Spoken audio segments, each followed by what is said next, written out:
Night fell slowly over the mountains of Arizona, painting the sky with vibrant shades of orange and red, as if the twilight itself was bidding farewell to a bloody day.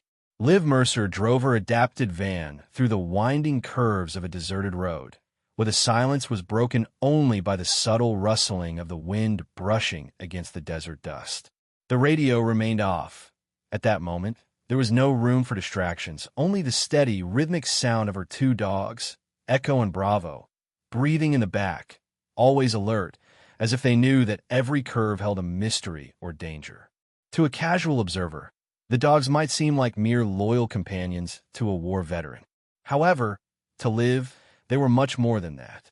Echo and Bravo were former K-9 dogs, trained for high-risk military missions. Their loyalty and skills were unmatched, and Liv considered them her guardians, a reflection of the sharp instincts that had helped her through the darkest moments. As she drove, Liv gripped the steering wheel firmly, keeping her eyes fixed on the road, but her mind wandered to thoughts of the past. Inside her, a name echoed with almost palpable intensity: Iron Serpents. Liv pulled over to the side of the road. With almost ritualistic precision, she retrieved a worn map from the glove compartment, spreading it over the dashboard before marking an isolated location: Harlan's Last Stop. The name of the gang: gun traffickers, extortionists, and hitmen operating on the fringes of the law, made her heart beat faster. Their leader, Jackson Grim Graves, had been her comrade in war, but also the one responsible for taking a dark path, abandoning honor for power. The memory of what he had become was an open wound, but also the motivation that drove her. With the tank nearly empty, Liv slowed down. The van glided into a lonely gas station, where the yellow sign flickered intermittently. The inside of the convenience store was dark and unassuming, and in the parking lot, only an old pickup truck suggested that this place had been forgotten by time. Without missing a beat, Liv got out of the van with difficulty, leaning on her adapted wheelchair, an accessory that, far from limiting her, was a symbol of her determination and experience. As she headed to the fuel pump, Echo and Bravo kept their eyes fixed on the surroundings, as if sensing that something was about to happen. Suddenly, the silence of the night was abruptly interrupted by the roar of approaching engines. A group of 5 motorcycles invaded the station with the ferocity of a pack of predators. The men dismounted with firm steps, their leather jackets adorned with the symbol of the Iron Serpents. Among them stood a tall man with a thick beard and a cruel gaze, Cole Viper Nash, Jackson Graves' right-hand man. His presence commanded respect and, at the same time, a foreboding sense of danger. Viper laughed, his sarcastic tone cutting through the air. "Look at this, guys," he mocked, taking long strides toward her, a little girl in a wheelchair lost in the middle of nowhere. "Need some help, sweetheart?" Liv continued to fill the tank, not looking away. Even as Viper's words echoed in the darkness, she remained focused.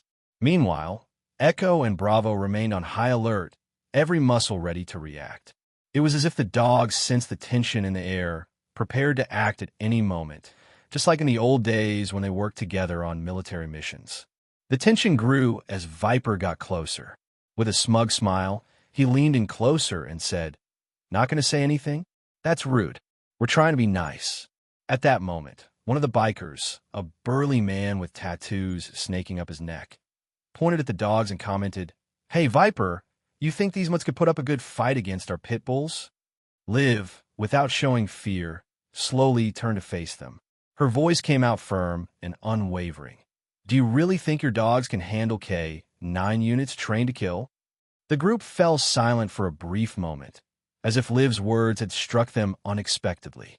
Then, the tension exploded into nervous laughter. Viper, crossing his arms, maintained a restrained smile, but there was a flicker of doubt in his eyes. Something told him that this confrontation wouldn't be so simple. As Viper boasted, the door of the convenience store burst open. In an instant, the old gas station owner was knocked down, falling to the ground with a cut on his forehead. One of the bikers appeared right behind him, brandishing a gun and ordering, "Stay quiet, old man, or I'll give you a reason to shut up for good." The atmosphere grew even more charged. Without hesitation, Liv responded with the precision of a warrior. "Bravo, Echo! Now!" In the blink of an eye, the shadows seemed to transform into flames. Bravo, with the agility of lightning, lunged at the armed biker, knocking him down with a fierce roar. Echo, equally fast, attacked a second enemy, biting his wrist and forcing him to drop his weapon. In a matter of seconds, chaos erupted at the station. Liv, maintaining her composure, drew her retractable metal baton and activated it with a sharp snap, causing Viper to instinctively step back, his eyes now mixing surprise with reluctant respect. "What the hell?" murmured Viper, still trying to catch his breath. Liv, unshaken, spoke with a cold and precise voice. "Do you want to keep going? Or have you learned your lesson?" The scene was chaotic. Two bikers were on the ground, one bleeding, the other dazed, and the old store owner crawled back, frightened but relieved. Viper gritted his teeth, and as he brushed the dust off his jacket, he forced a smile that couldn't hide his discomfort.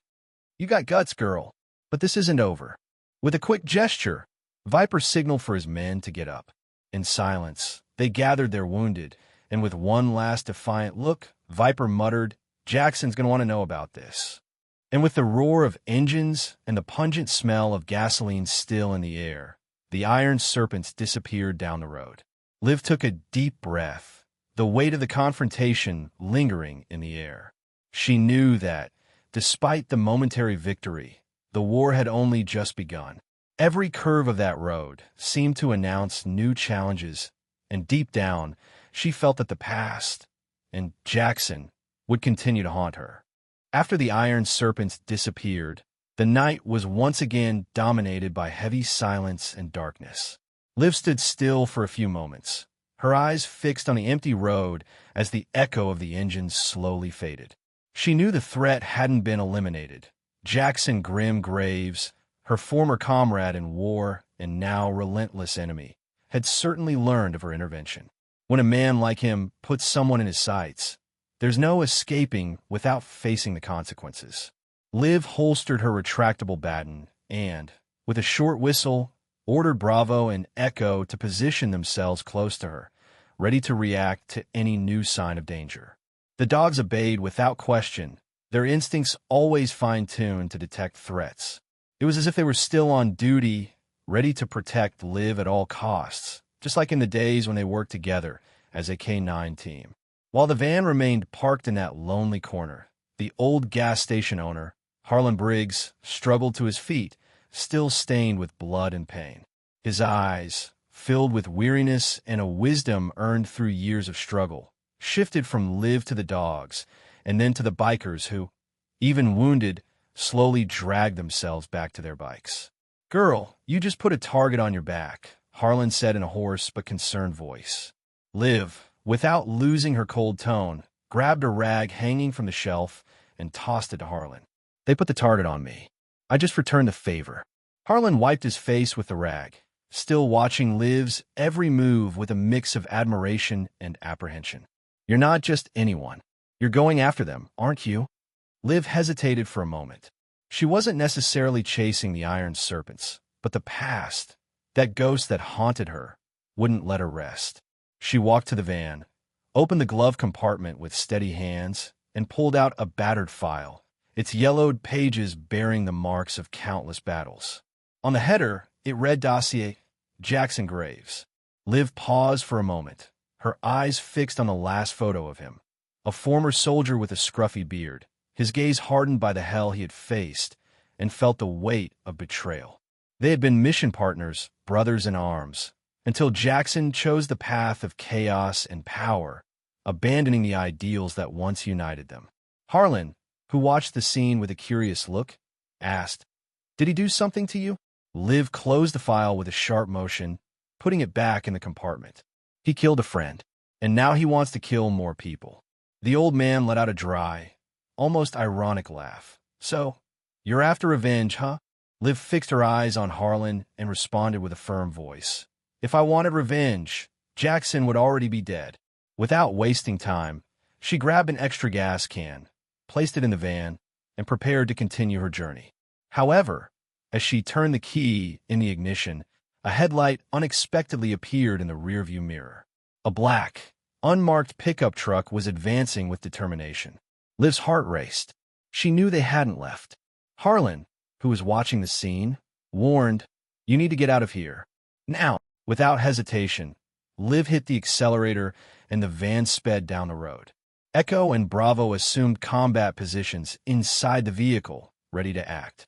The truck's engine roared with power, its headlights blinding the rearview mirror, forcing Liv to swerve sharply onto a dirt side road.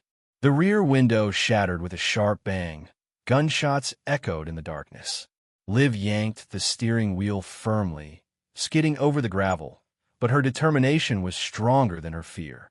The van's internal radio crackled, bringing a voice that sounded like a distant nightmare. "Liv, I know it's you."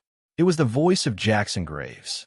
With trembling fingers, Liv pressed the radio button and replied, "Seems like you still haven't learned to leave the past behind." On the other end, Jackson laughed, a cold and distant laugh. "The past never dies. You, of all people, should know that." Another shot hit the rear bumper. In a precise move, Liv pulled the handbrake for a brief second and, with a daring spin, sent the van onto a side road.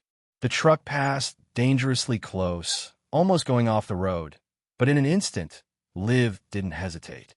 She grabbed a tranquilizer dart gun and aimed through the broken rear window. A precise shot made the driver momentarily lose control. Without looking back, Liv pressed the accelerator and plunged back into the shadows of the road, while Jackson's voice continued to echo on the radio. "This isn't over, Liv. You know that."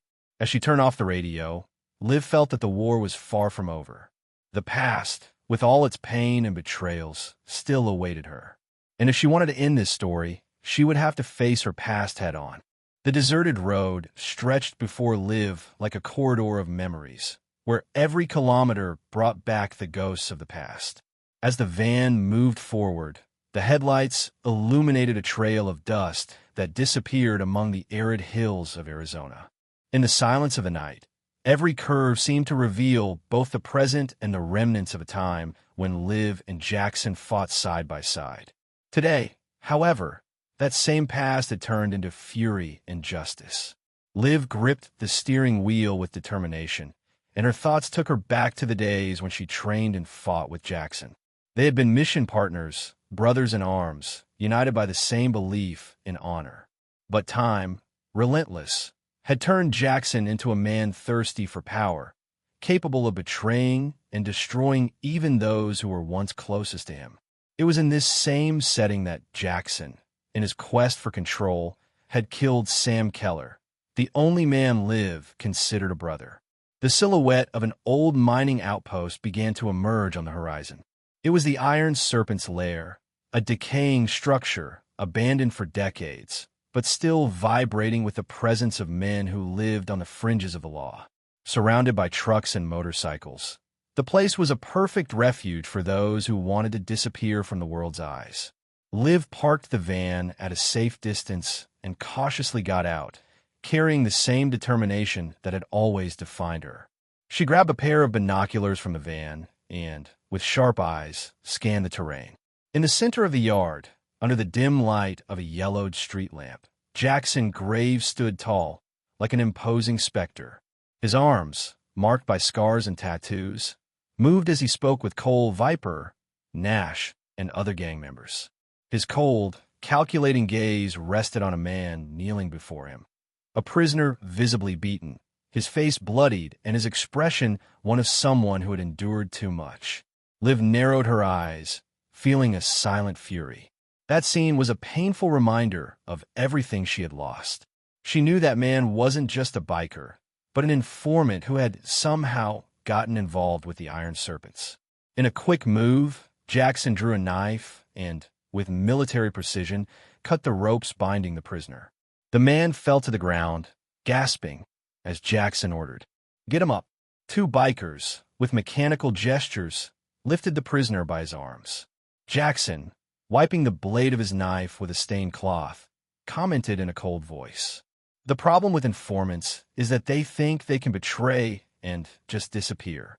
But, buddy, the road always collects its dues. Before the prisoner could respond, Jackson quickly advanced. He plunged the knife into the man's leg, eliciting a scream of pain that mixed with the sound of the wind. Liv clenched her fists as she watched the scene, not just because of the suffering, but because of the memory of a past where loyalty and camaraderie still had meaning. Without wasting time, Liv gathered her equipment: 2 tranquilizer darts, a retractable baton, and a combat knife. Her weapons were few, but her strategy was relentless. She left the van, moving with the precision of a predator, while Bravo and Echo disappeared into the darkness to flank the enemies. It was like the old days when they worked together on K-9 missions, each playing their role with military precision. The gang, engrossed in Jackson's show, didn't notice Liv sneaking up through the shadows, using piles of scrap and debris as cover. With a quick move, Liv aimed at the first biker holding the prisoner. A snap, and the dart hit his neck, making him collapse silently. The second biker, surprised, tried to react, but it was too late. Bravo emerged with a fierce growl, leaping onto him and knocking him down with devastating force. The sound of bodies falling and Viper's shout, ordering "Intruder!" echoed through the yard, while Echo, coming from a nearby trailer, bit the wrist of an armed man, forcing him to drop his weapon. The battle at the lair erupted with violence and speed. Liv advanced with skill, dodging the enemy's blows and using the retractable baton to take down the next biker. Every move she made was a silent response to the betrayals of the past. Amid the chaos, Jackson flashed a cold smile, as if anticipating the final confrontation. "I knew you'd come, Liv." The tension reached its peak as the Iron Serpents organized themselves, forming a circle around Liv and Jackson. The dogs, still alert, growled low, ready to attack at any sign of weakness. Liv realized that this moment was decisive. There, in the heart of the lair, she would confront not only her enemies, but also her own past. The dust still hung in the air like a thin veil as the final confrontation unfolded. Jackson Graves, now surrounded and vulnerable, kept his eyes fixed on Liv, who stood tall as the embodiment of justice. His men, once feared, instinctively stepped back, forming a circle that cut off any chance of support. The atmosphere was one of expectant silence, broken only by the intermittent sound of distant engines and the splatter of blood. Jackson, without the mask of invincibility he once possessed, tossed his knife aside and spread his arms, challenging Liv to a one-on-one duel. "No weapons, Liv. Just you and me, like the old days." She didn't need many words. Without hesitation, she stepped forward, her eyes burning with the fury and determination that the past had shaped. Jackson attacked first, his movements quick and precise, but Liv reacted with the agility of someone who had faced countless enemies. She dodged the first punch and, with a precise strike from the retractable baton, hit his flank, making him stagger momentarily. "Still playing with batons, huh?" Jackson mocked, trying to regain his balance as he kicked Liv's leg. Pain shot through her body, but she remained firm. Jackson, in an unexpected move, grabbed her arm and threw her against a pile of boxes, causing her to fall to her knees. For a brief moment, agony took over. Not just the physical pain, but also the emotional wound Jackson had inflicted by betraying those who had once fought alongside him. Liv, however, found strength in the memory of Sam Keller, the man she had considered a brother, and the promise of justice she had made to herself. Regaining her breath, she stood up with a piercing gaze and faced Jackson. "Sam Keller didn't deserve what you did," she declared, her voice filled with contained pain and the certainty that justice would be served. Jackson's smile faded, replaced by an expression of pure disbelief and anger. In the blink of an eye, Liv lunged with fury. She dodged a blow and, with a powerful kick, hit Jackson's chest, causing him to instinctively step back. Without wasting time, she spun the baton and struck his ribs, followed by a blow to his jaw.